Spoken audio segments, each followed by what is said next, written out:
Let me tell you about sympathetic resonance. It's the same thing I've been discussing. It's the same thing you've always heard, but let me say it differently, and hopefully it will resonate, no pun intended, with you in a deeper way. Being a musician, if I was to play an acoustic guitar, and that acoustic guitar was on a stand, and I was to play an A chord, keep in mind, I'm not touching that guitar. But that A string on that guitar will begin to vibrate when I'm not touching it. How is that possible? It's because they have like vibrations. They respond to each other. Those bad people in your life, those bad situations in your life, sympathetic resonance. Sympathetic. I'm big on definitions. Definitions create clarity. They take the argument out. We agree that it's the basis of our language. Sympathetic. Pertaining to vibrations produced by a body as the direct result of similar vibrations in a different body. Resonance. Response to an external stimulus occurring when the frequency of the stimulus is the same or nearly the same as the natural vibration frequency of a system. Sympathetic resonance is a harmonic phenomenon wherein when a vibratory body responds to external vibrations to which it has harmonic likeness. The first part of the divine principle recognized is seeing God everywhere all the time. In everyone, in everything, even in those bad people. So if God exists everywhere all the time, omnipresent, present in every place all the time, God is constantly talking. Constantly talking. When I first had my experience, yes, it was audible, but now God's voice for me becomes everything, everywhere. So if those bad people or bad events are in your life, pay attention. Don't blame. Go inside. Readjust. Reshuffle the deck. Seeing God everywhere all the time. And I've noticed, because being a musician, that I network and meet so many people. When I see someone and I meet someone for the first time, I take them inside. Someone comes to mind. I take them inside to a level, and I love them to a level that I'm able. And when I look for God in them, and I see something magical, and I begin to appreciate that in this person, I literally see God step forward. And I see healing begin to happen in their life immediately. I see this. Look for God everywhere all the time. These are not just idle words. Take these in. Hear me. Let's look at what makes up the human being. The spirit, self, or body. The spirit is the aspect that descends into a body to partake of the human experience. It creates and governs all that is you. The spirit works in conjunction with your own awareness to bring about what is beneficial for your growth so that you may one day embody the divine principle. The mental self or body. This aspect provides you with the ability to reason. What I mean by reason is having the ability to consciously recognize what is right for you in any situation. It's the part of you that creates by thought and choice. The emotional self or body. This aspect is denser than the spiritual and mental bodies. It is what is responsible for your actions and reactions due to your pleasure, pain, memories. Its enormous power guarantees the manifestation of your thoughts. The physical self or body, most people think they are the body. But really your physical body is just the vehicle, 3 other bodies that let you move freely in the world while we learn to align our personality with our soul. Our physical selves allows us to come together and share life experience with other people. All these aspects are joined by synergy. We're connected to spirit through this synergy.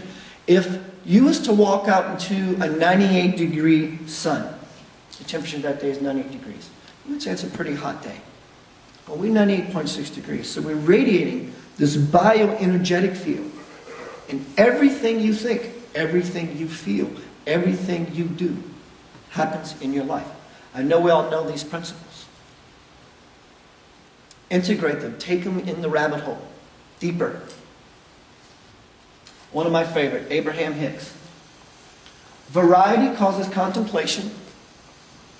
Contemplation produces preference. Preference is asking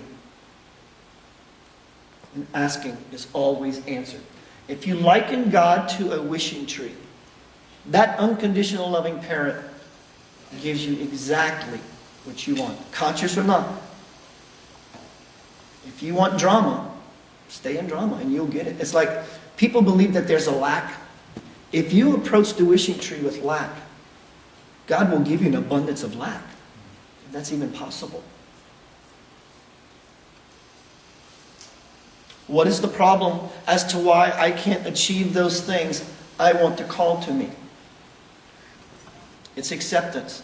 All of our life we've been told no. Don't, you better, you should, you shouldn't. So how do we begin to start accepting something that we see as grand as to why I choose this in my life? Another aspect of the problem is allowance. Keith, what do? Do I just allow it? Well, yeah. Is it that simple? Yeah. But allowing has so many layers. It's like an onion. Can you fall into your essence to a level of true allowing? I'm still working on that. Appreciation. This is the reason why most people have lack. Their focus deviates from appreciation to want. But here's the biggest part of the problem. We've been instilled with this since we were children. Everybody has opinions. Everybody has opinions. And those people in power who found a seat to govern from has told us what is wrong. And we believe them.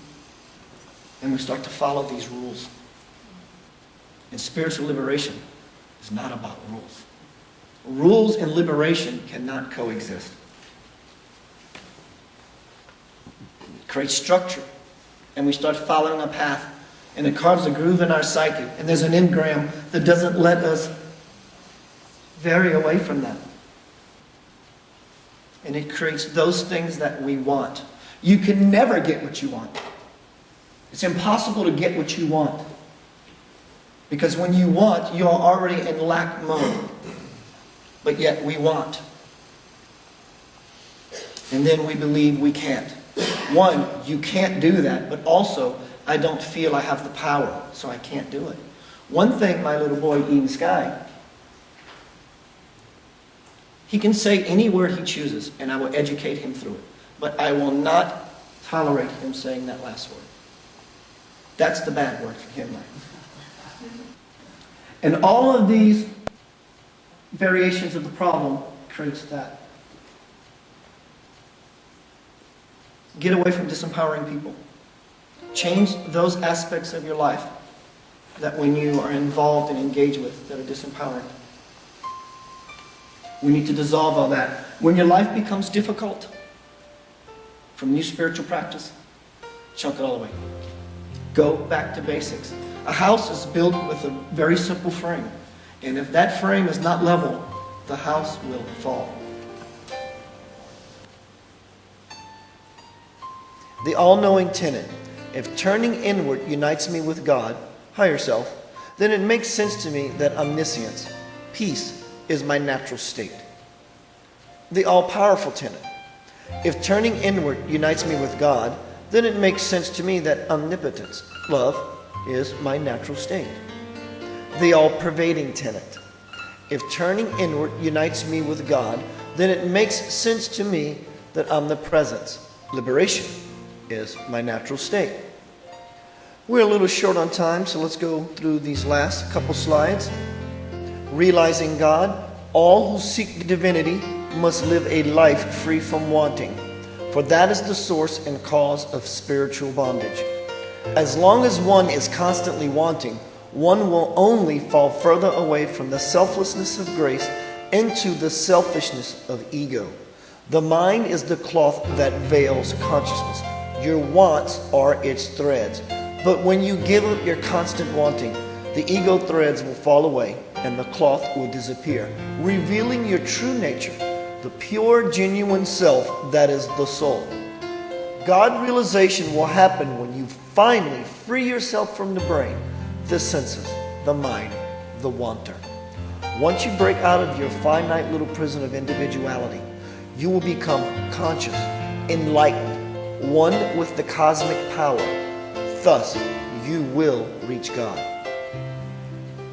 And finally, this is also something that I brought through in one of my writing sessions. And remember, I would get these passages in one thought. Listen, my children of light eternal. You are the embodiments of the divine. You are repositories of never-ending bliss. Your hearts are shrines to the divine. The whole of nature is your playground, and all things in it are your playthings. Regard yourselves as free, as masters of the universe. Thank you, everyone. Happy holidays to you.